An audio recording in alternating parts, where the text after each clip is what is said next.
Ambassador Krell stood in front of the massive doors of the Galactic Cartography Institute. His forearms carried several data pads, and his scaled skin reflected the bright lights of the building. Today would be simple, he thought. He just needed some maps of human space for his new assignment.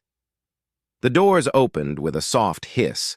Inside, the building stretched up higher than he could see. Holographic star maps floated everywhere, showing thousands of systems and trade routes.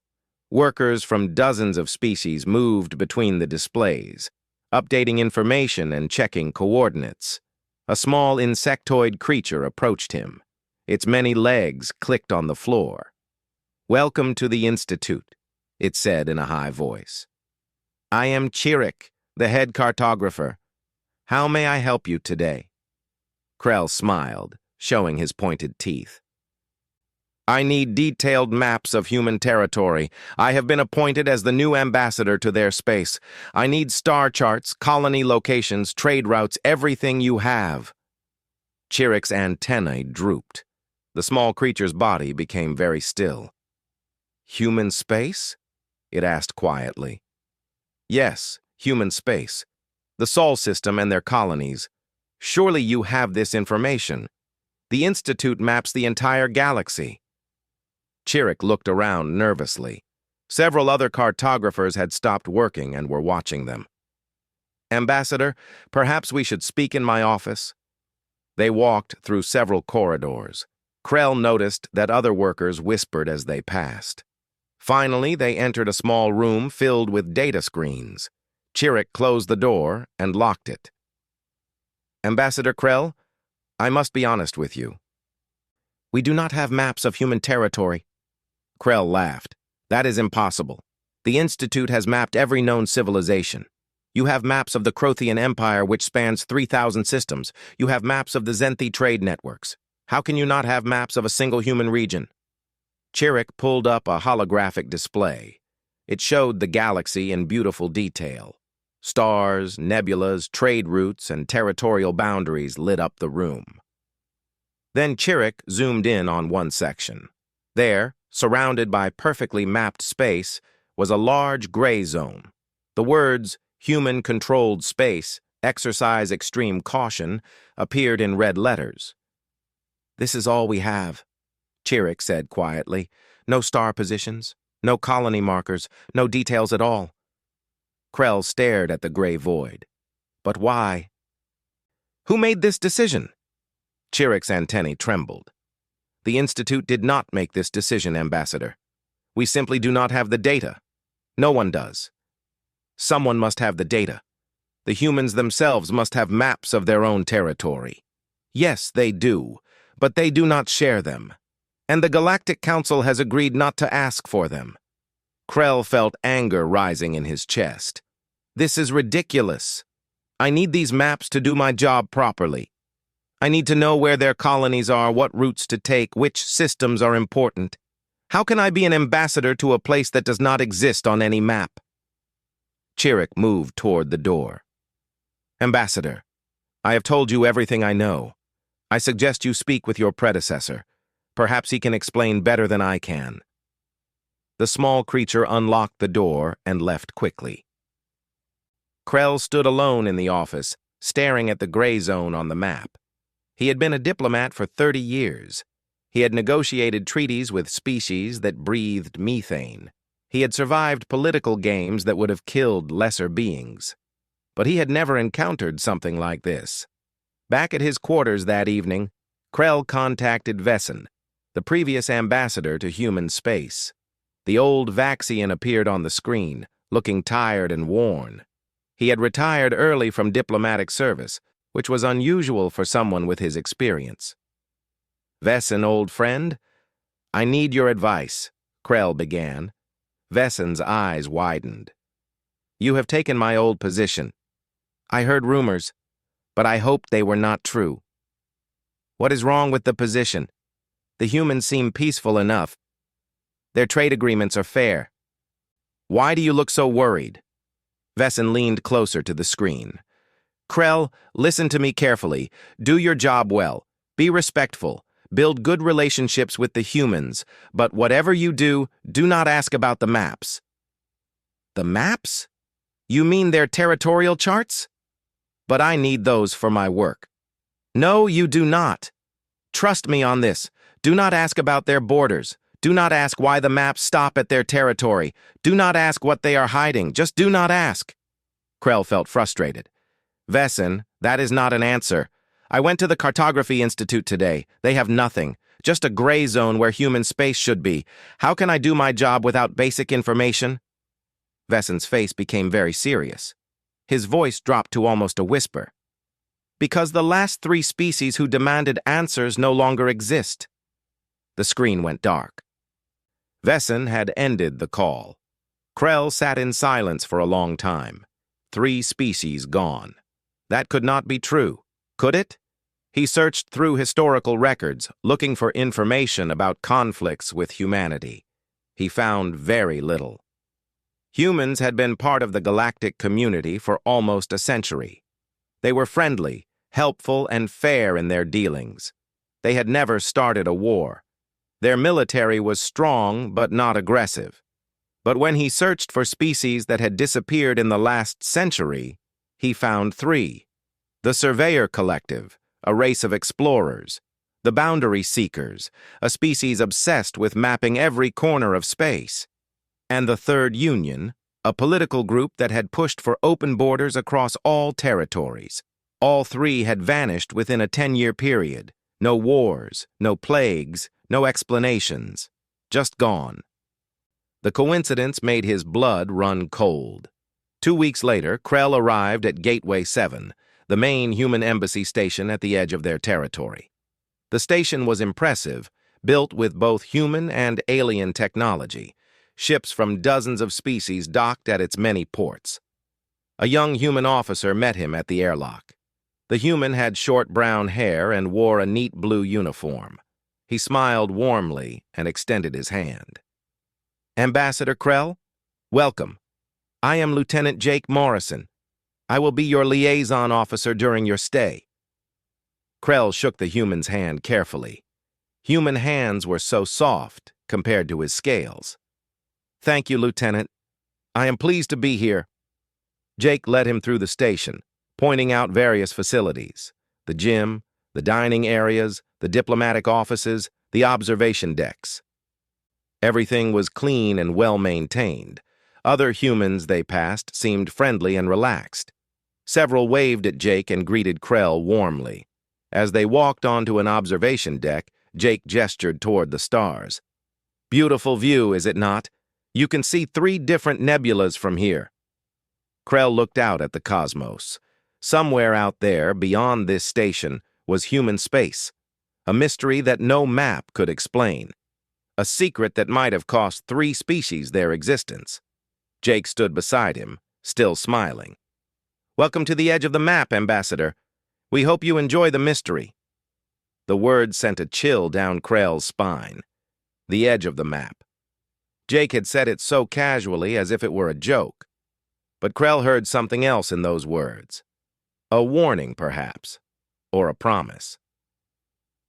He was standing at a boundary that the galaxy had agreed not to cross, and he was beginning to understand that some boundaries existed for very good reasons.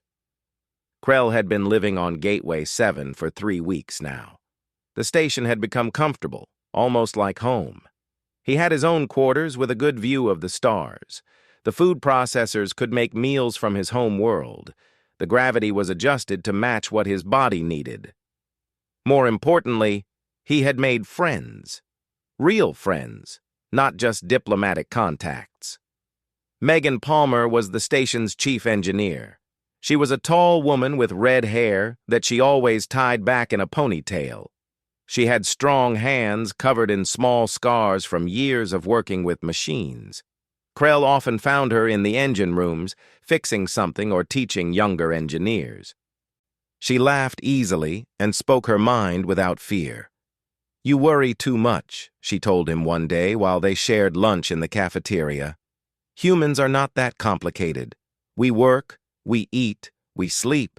We try not to break too many things. Same as everyone else." Commander Ben Carter was the science officer. He was shorter than most humans, with dark skin and glasses he did not really need. He wore them because he liked how they looked, he had told Krell. Ben loved to talk about star formations, quantum mechanics, and ancient civilizations. He and Krell spent hours discussing different theories about how the universe worked. Jake Morrison, the lieutenant who had first greeted him, had become a good friend too. Jake was easy to talk to, and always knew what was happening on the station. He played something called poker every Friday night and had taught Krell the game. Krell was not very good at it, but he enjoyed the company. The humans were friendly and helpful. They answered his questions about their culture, their food, their history, and their politics. They showed him their art and music. They invited him to their celebrations and ceremonies. They seemed to have no secrets at all, except for one thing. Every time Krell tried to ask about their territorial maps or borders, the conversation would change. Not obviously, not rudely, but it would shift to something else, and Krell would find himself talking about a different topic entirely. After a while, he realized they were doing it on purpose. They were very good at it. The diplomatic reception was held in the station's largest ballroom. Representatives from 30 different species attended. The room glowed with lights from dozens of different cultures. Music played softly in the background, a mix of human and alien sounds that somehow worked together. Krell stood near the refreshment table watching the crowd. He noticed something strange. Every alien species present seemed to avoid one specific topic. He watched as diplomats talked about trade, about science, about sports and entertainment. But no one mentioned human territory or borders. A young Zenthi diplomat stood near him. The Zenthi were traders, famous for knowing the value of everything in the galaxy. They needed detailed maps for their business. The young Zenthi held a drink and seemed nervous. Captain Lisa Hayes approached them. She was the commander of a human ship called the USS Defiant. She was a small woman with short blonde hair and sharp eyes that missed nothing. "Good evening, gentlemen. Are you enjoying the reception?" "Yes, Captain," the young Zenthi said. "Your station is very impressive. I was wondering, do you have time to discuss some trade route possibilities? My company is interested in establishing new connections through your region of space." Krell watched carefully. The Zenthi's superior, an older diplomat named Greth, had suddenly appeared behind the young one. Greth's face showed panic. "What my young colleague means," Greth said quickly, grabbing the younger Zenthi's arm, "is that we are interested in trade routes near your space, not through it. Near it. Around it. Completely outside of it, actually." Captain Hayes smiled, but her eyes stayed cold. "Of course. We have many routes that go around our territory. I am sure we can find something that works for your company." Greth physically pulled the young Zenthi away, speaking rapidly in their own language. Krell could not hear the words, but the tone was clear. The older diplomat was very angry. Later that evening, Krell found Megan on one of the observation decks. She was alone, looking out at the stars. He stood beside her quietly for a moment. "Why?" he asked finally. "Why what?" She did not look at him. "Why do the maps stop at your borders? Why does everyone avoid asking about it? Why did that young Zenthi almost cause a diplomatic incident just by mentioning trade routes through your space?" Megan was quiet for a long time. When she finally spoke, her voice was different. The humor was gone. "Because we asked them to, and they agreed it was for the best." "That is not an answer. It is the only answer I can give you." Krell felt his frustration rising. "I am your friend, am I not? We have shared meals and stories. I have told you about my family, my home world, my fears. Can you not trust me with this?" Megan turned to look at him. Her face was sad. "Krell, some knowledge is not about trust. Some questions are not worth answering. The galaxy decided this long ago. Everyone agreed. Everyone." "But why?" She put her hand on his shoulder, a human gesture of comfort. because some questions, once answered, cannot be unasked, and the answers would not make you happy. They would not make anyone happy. So we keep our borders to ourselves and everyone else keeps safe. Safe from what? Megan removed her hand and looked back at the stars. That is exactly the question you should not ask. She left him there, alone on the observation deck. That night, Krell could not sleep. He kept thinking about Megan's words. Safe from what? What could be so dangerous that the entire galaxy agreed not to ask about it? He went to his computer terminal and accessed the diplomatic archives. Every embassy kept records of major events and decisions. He searched for anything related to human borders, territorial agreements, or mapping restrictions. Most files were normal: trade agreements, cultural exchange programs, scientific collaborations. But then he found something strange. A file marked with the highest level of security clearance. The title made his heart beat faster. The Surveyor Incident, Classified Species-Level Threat. The file was locked. He could not open it without special codes, but the title alone told him enough. The Surveyor Collective, one of the 3 species that had disappeared. There had been an incident, something so serious that it was classified as a species-level threat. Krell stared at the locked file for a long time. He thought about Vessen's warning. He thought about Megan's sadness. He thought about how carefully every species avoided asking about human borders. But he also thought about his duty as a diplomat. How could he represent his people properly without understanding the situation fully? How could he make good decisions without complete information? He remembered something his mentor had told him long ago. A diplomat who fears knowledge is no diplomat at all. Our job is to understand, even when understanding is difficult. Krell made his decision. He needed to know the truth. Whatever the cost, whatever the risk, he had to understand why the maps stopped at human space. He knew an information broker on the station, a Relian named Skix, who could get anything for the right price. Skix operated in the gray areas of the law, selling secrets and access codes. Krell had never used such services before, but desperate times called for desperate measures. He sent a message to Skix. I need to access a classified file. I can pay well. The response came quickly. Meet me in Cargo Bay 12. Come alone. Bring payment in trade credits. Krell looked at his reflection in the dark computer screen. He saw a diplomat about to cross a line he could never uncross. He saw someone about to seek an answer that the galaxy had decided was too dangerous to know, but he also saw someone who needed the truth. He gathered his payment and headed for Cargo Bay 12. Cargo Bay 12 was dark and cold. Krell walked carefully between stacked containers, his footsteps echoing in the large space. He carried a secure credit chip worth more than he wanted to think about. This was all of his savings from 5 years of diplomatic work. A shape moved in the shadows. Skix appeared, a thin creature with gray skin and too many joints in each arm. The Relian smiled, showing small, sharp teeth. Ambassador Krell, I am honored. I never thought I would do business with someone so important. Do you have what I need? Krell kept his voice low. Access codes to the classified file you mentioned? Yes, I have them. But I must warn you, these codes cost me a great deal to obtain. The price is high. Krell held out the credit chip. This is everything I have. Skix took the chip and checked it. The Relian's eyes widened slightly. Yes, this will do. But, Ambassador, I must ask, are you sure you want this? People who access that particular file tend to attract attention. Dangerous attention. Just give me the codes. Skix transferred the data to Krell's personal device. Good luck, Ambassador. You will need it. The Relian disappeared back into the shadows. Krell returned to his quarters and locked the door. His hands shook as he entered the access codes. The file opened. He read for hours.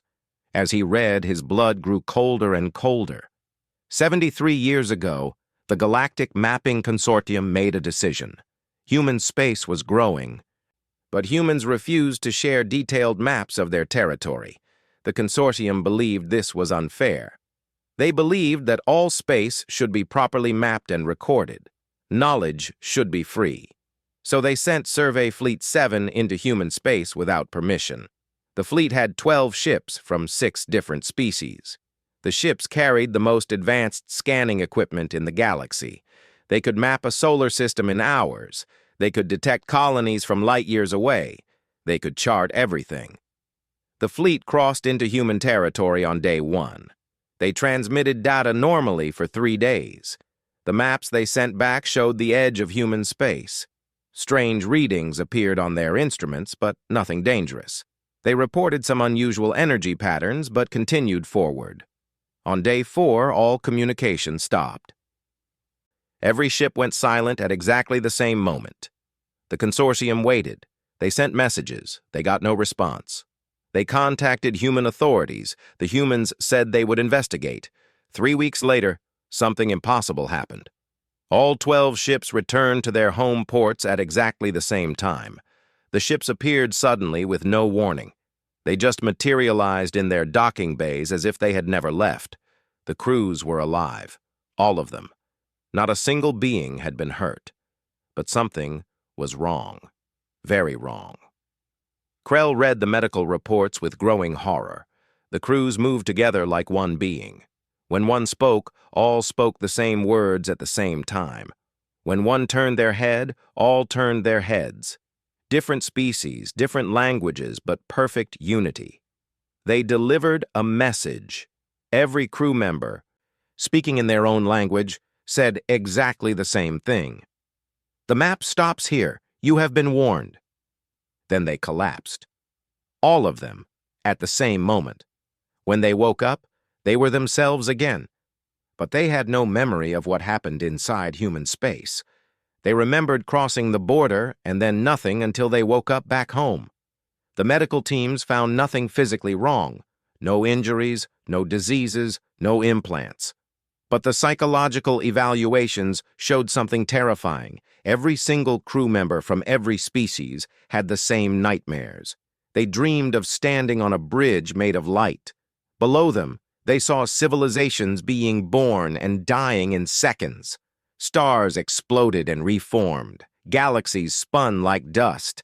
And through it all, a human voice whispered to them, "This is just the surface. This is what we see every day. This is what we protect you from seeing. Go back. Tell them to stop asking. Tell them the maps end here for a reason." The file contained video footage from the final meeting between the Galactic Council and human representatives. Krell watched the recording with his hearts pounding. The council chamber was full. Representatives from hundreds of species demanded answers. They wanted to know what happened to the survey fleet. They wanted to know what humans were hiding. They wanted justice. A human walked to the center of the chamber. The file identified him as Ambassador Kyle Richards. He was an older man with gray hair and calm eyes. He did not look dangerous. He looked like someone's grandfather. Kyle stood in the center of the chamber and waited for silence. When he spoke, his voice was gentle, kind, even. "We protected your people from what they were not ready to see. We brought them back safely. We healed their minds as much as we could. They will have nightmares for a while, but they will recover." A Crothian representative stood up, roaring. "You attacked our ships. You violated our people's minds. This is an act of war." Kyle looked at the Crothian sadly. "We did not attack anyone. We rescued them. They went somewhere they should not have gone. They saw something they should not have seen. We pulled them back and helped them forget. Because forgetting is mercy." "What did they see?" another representative demanded. "The truth about where humanity lives. The truth about what surrounds our space. The truth about why we do not share our maps." The council chamber erupted in angry voices. Representatives demanded answers, explanations, justice. Kyle waited patiently for the noise to die down. When it was quiet again, Kyle spoke. The maps will stop at our borders. This is not negotiable. This is not a threat. This is a fact. If you respect this boundary, we will remain your friends and allies. We will trade with you. We will share our technology. We will help you grow and prosper." He paused. Every being in the chamber leaned forward, waiting for the next words. "But if you do not respect this boundary, if you send more ships into our space, if you demand to see what we protect you from seeing, then you will learn something terrible. You will learn why the universe is darker than your telescopes can see. You will learn why some species, very rarely, evolve in places where reality is thin. And you will learn that there are worse things than ignorance." The recording showed the council members. Krell saw fear on every face. These were the most powerful beings in the galaxy, and they were terrified of one human who had not even raised his voice. The vote was unanimous. The maps would stop at human borders. No ships would enter human space without explicit permission. The incident would be classified, and no one would speak of it again. Krell sat in his dark quarters, staring at the empty screen. His mind tried to process what he had learned. Humans lived on the edge of something that could break minds just by being seen. Something that made even the bravest species agree to never ask questions. An alarm sounded on his computer. Someone was trying to access his quarters remotely. Someone had detected his file access. The door opened. Krell turned, expecting security forces, expecting to be arrested for accessing classified information. Instead, Jake Morrison walked in. The young lieutenant looked tired and sad. He closed the door behind him and sat down across from Krell. "You had to look, did you not?" Jake said quietly. "Everyone warns you. Everyone tells you not to ask, but you looked anyway." Krell could not speak. His throat was too dry. Jake sighed. "Now you have a choice to make, Ambassador, and it is not an easy one." Jake sat quietly, waiting for Krell to speak. The lieutenant did not look angry, just disappointed, like a teacher whose student had done something foolish. "You monitor access to that file," Krell said finally. His voice sounded strange to his own ears. "Of course we do. Everyone who tries to access it gets flagged immediately. You are the 17th person this year. Most people stop when they see the security level. A few, like you, go further." "What happens to them?" "To me?" Jake leaned back in his chair. "That depends on what you choose now. We are taking you to a secure conference room. There, you will meet some people who will explain your options. Then, you decide." 2 human security officers appeared at the door. They were polite but firm. They escorted Krell through corridors he had never seen before, deep into the station, far from the public areas. Finally, they reached a room with thick walls and no windows. Inside, 2 humans waited. One was an older man in a military uniform covered with medals and rank insignia. The other was a woman in a simple gray suit, with kind eyes and gray hair pulled back. "Ambassador Krell," the military man said, "I am Admiral Ryan Cooper. This is Dr. Ashley Grant. Please sit down." Krell sat. His legs felt weak. Dr. Grant smiled gently. "Ambassador, you are not in trouble. You have broken no laws. Well, technically you have broken several laws, but we are not going to prosecute you. You are here because you have accessed information that puts you in a difficult position." "What position?" Krell asked. Admiral Cooper pulled up a holographic display. "You now know about the Surveyor incident. You know that something happened to those ships. You know that we did something to their crews. This knowledge is dangerous, not because we want to hide it, but because it leads to questions. And those questions lead to answers that most beings cannot handle. So you give me 3 choices," Dr. Grant said. "First, we can erase your memory of the file. It is painless and safe. You will remember accessing the file, but not what was in it. You will have a vague memory of being disappointed that the file was empty. This is what most people choose. Second," Admiral Cooper continued, "you can return home. We will dismiss you from diplomatic service with a cover story. Something about health issues or family matters. You will keep your memory, but you will never work with humans again. You will be watched, quietly, to make sure you do not share what you learned. Dr. Grant leaned forward. Or third, you can learn the truth. The complete truth. Not just what was in that file, but why it happened. What we are really protecting. What exists at our borders. But, Admiral Cooper said seriously, if you choose the third option, you can never unlearn it. The truth will change you. It will change how you see the universe. Most beings who learn it wish they had chosen option 1 or 2. Krell thought about his options. He could forget and continue his life as if nothing happened. He could go home and live quietly. Or he could know. His mentor's words came back to him. A diplomat who fears knowledge is no diplomat at all.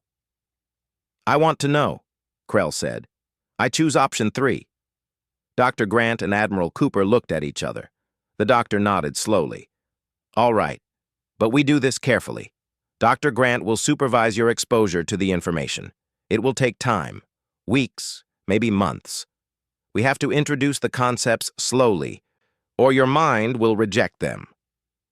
I am ready, Krell said. Over the next month, Krell met with Dr. Grant every day. At first, she just talked to him about human history. She told him about Earth, the human homeworld. She showed him pictures of oceans and mountains, cities and forests. It seemed like a normal planet. Beautiful, but normal. Then she showed him maps. Real maps of the solar system where Earth existed. At first, everything looked standard. A yellow star, several planets, some moons. But as Dr. Grant zoomed out, Krell began to see something strange. The space around human territory was not normal. It did not follow the rules of physics he understood. Dr. Grant showed him sensor readings that made no sense, energy patterns that should not exist, dimensional measurements that contradicted each other. This is the deep black, Dr. Grant explained. It is a region where normal space meets something else. We do not fully understand it. We have been studying it for generations, but we know it is dangerous. She showed him more data. Most species can perceive 3 dimensions of space and 1 of time. Humans can perceive more. Not with our eyes, but with our minds. We evolved on a planet that sits right at the edge of this dimensional anomaly. It shaped us. Made us different. Krell stared at the readings. So when the survey ships crossed into your space, they got too close to this anomaly? They did not just get close. They started to perceive it. Their minds began to see dimensions they were not built to see.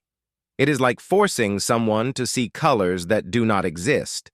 It breaks something fundamental in the brain. We had to pull them back, calm their minds, help them forget. Otherwise, they would have gone insane. Over the following weeks, Dr. Grant showed Krell more. She introduced him to the mathematics of higher dimensions. She showed him simulations of what the deep black might look like if a 3-dimensional mind could perceive it. The images were beautiful and terrifying at the same time. She explained that humanity did not build a border around their space. They were the border. Human colonies existed in the narrow zone where normal space touched the deep black. Humans could live there, work there, even thrive there. But other species could not. We tell people it is for their safety, Dr. Grant said. And that is true. But it is also for our survival. If other species understood what existed at our borders, they might panic. They might attack us, thinking we are the threat. Or they might try to study the anomaly and accidentally wake something up. Wake something up? Krell asked. Dr. Grant's face became very serious. The deep black is not empty, Ambassador. There are things in it. We do not know if they are alive in any way we understand.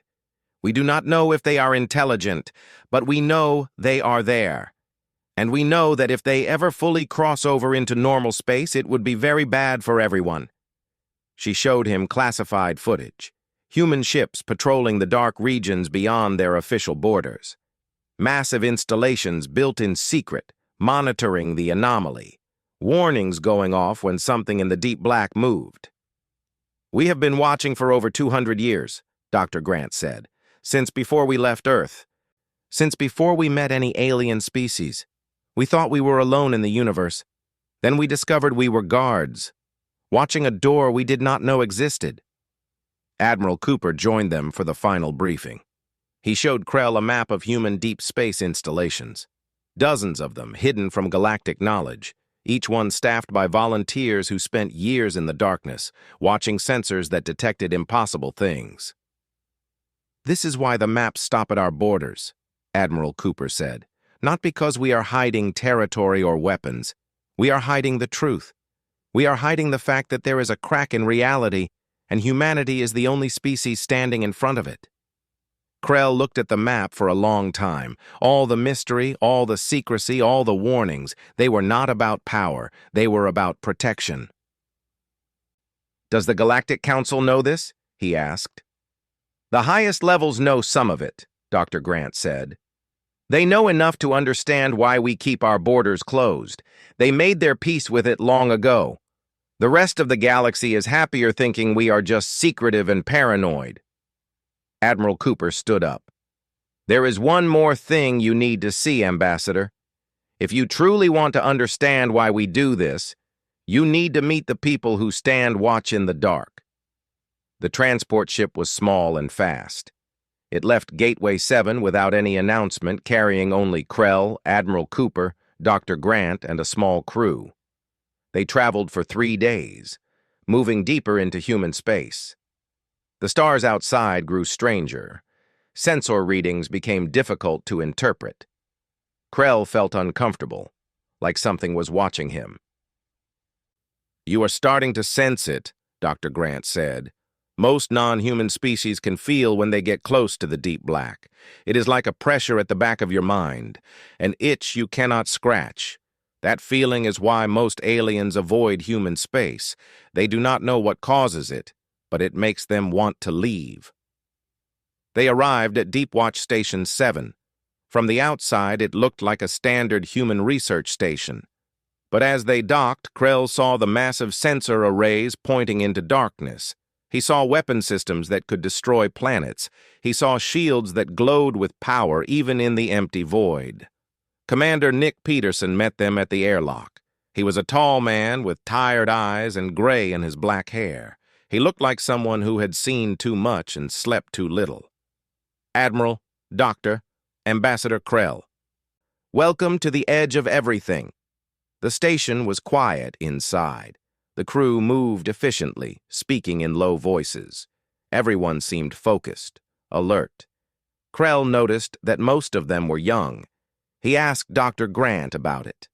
"This is volunteer service," she explained.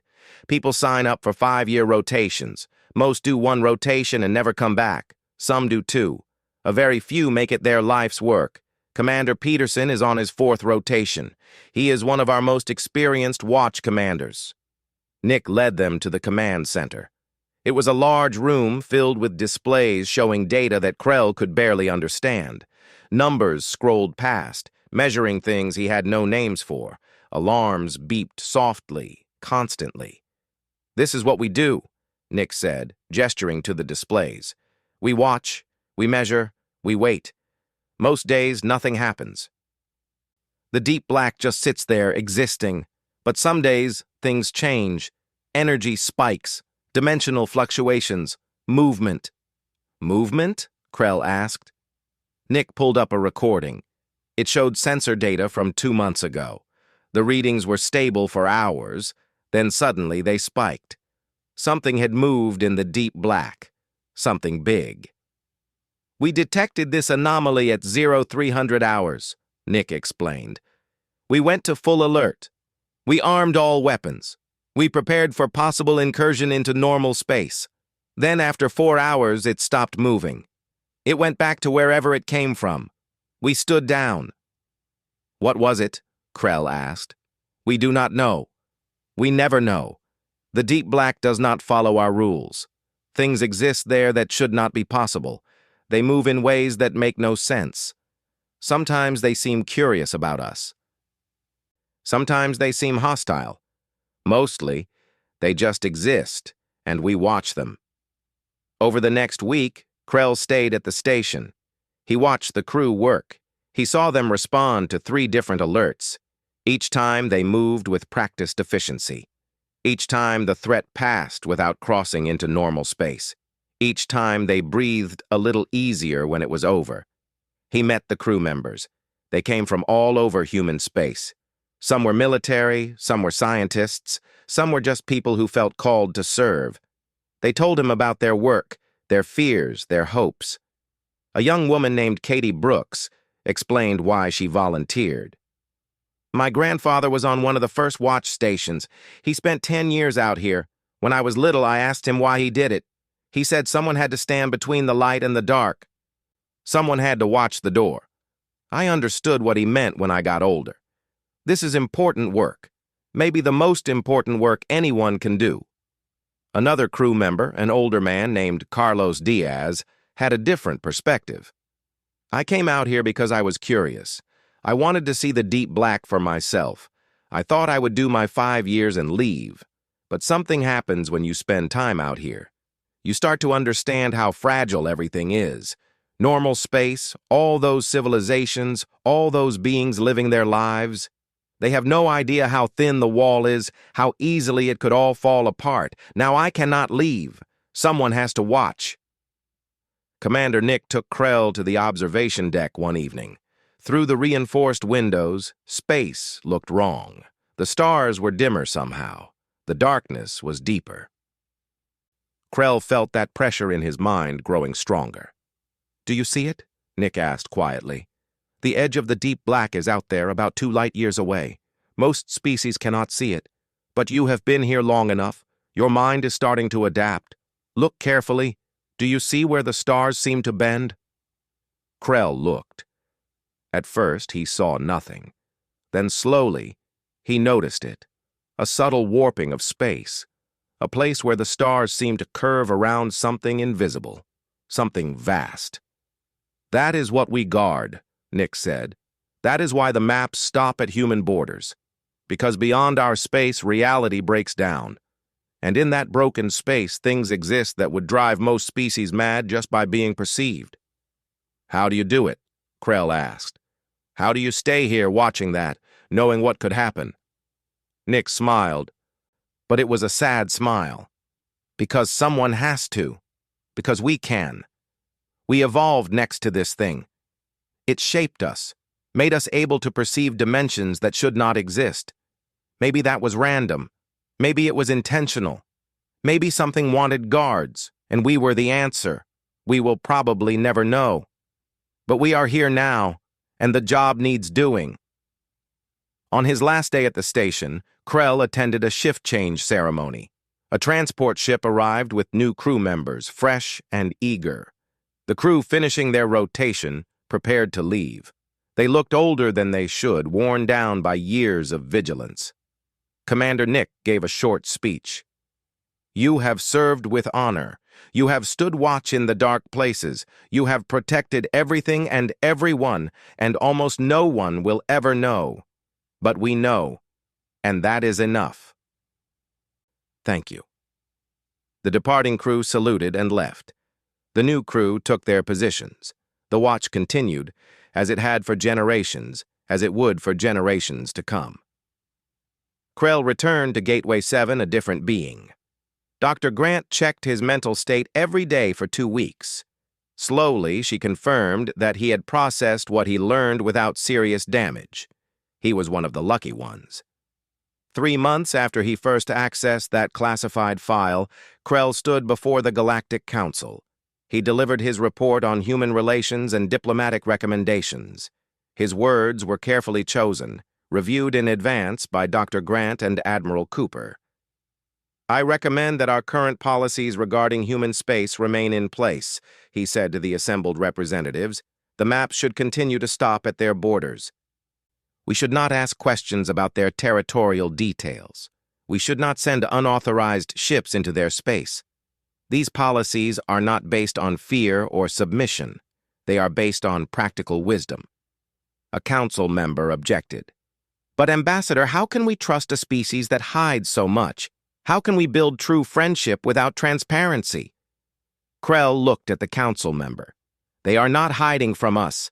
They are hiding us from something we are not ready to see. They are protecting us, and they ask for nothing in return except our respect for their borders. That seems like a fair exchange.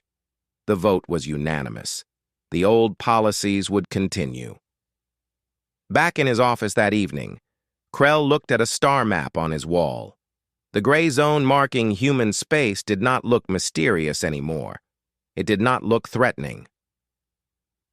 It looked like what it was, a buffer, a shield, a place where one species stood between everything they knew and everything they feared. Through his window, he watched a human transport ship prepare to depart. It was heading for the deep stations, carrying fresh crew to stand watch. The people on that ship would spend years in the darkness, monitoring sensors, watching for movement, ready to respond if something tried to cross over, and almost no one would ever know. The galaxy would continue to wonder why humans kept their maps secret. They would continue to think humans were paranoid or arrogant or hiding something valuable. They would never know the truth. That humans were not hoarding secrets. They were carrying burdens. They were not building walls to keep others out. They were standing guard to keep something else from getting in. Krell thought about Katie Brooks and Carlos Diaz and all the others at the deep stations. He thought about Commander Nick Peterson, starting his 5th rotation, going back into the dark one more time. He thought about the young humans saying goodbye to their families, heading out to stand watch in places where reality broke down. And he thought about the question that started all of this. Why do the maps stop at human space? Now he knew. The maps stopped there because that was where the known universe ended. Beyond that border was something else, something older, stranger, and infinitely more dangerous than any empire or fleet. And humanity, through cosmic accident or ancient design, stood at that edge. The transport ship launched, its engines glowing bright against the darkness. It accelerated away, heading for the boundary, heading for the watch stations, heading for duty that most beings would never understand. Krell raised one hand in a gesture of respect. A salute to the guards nobody knew about, to the watch that never ended, to the humans standing in the dark so everyone else could sleep safely in the light. The map stopped at human space, and now Krell understood why. Some borders were not meant to be crossed, some mysteries were better left alone, and some species were meant to stand watch, generation after generation, against the darkness that waited beyond the stars. The transport ship disappeared into the distance.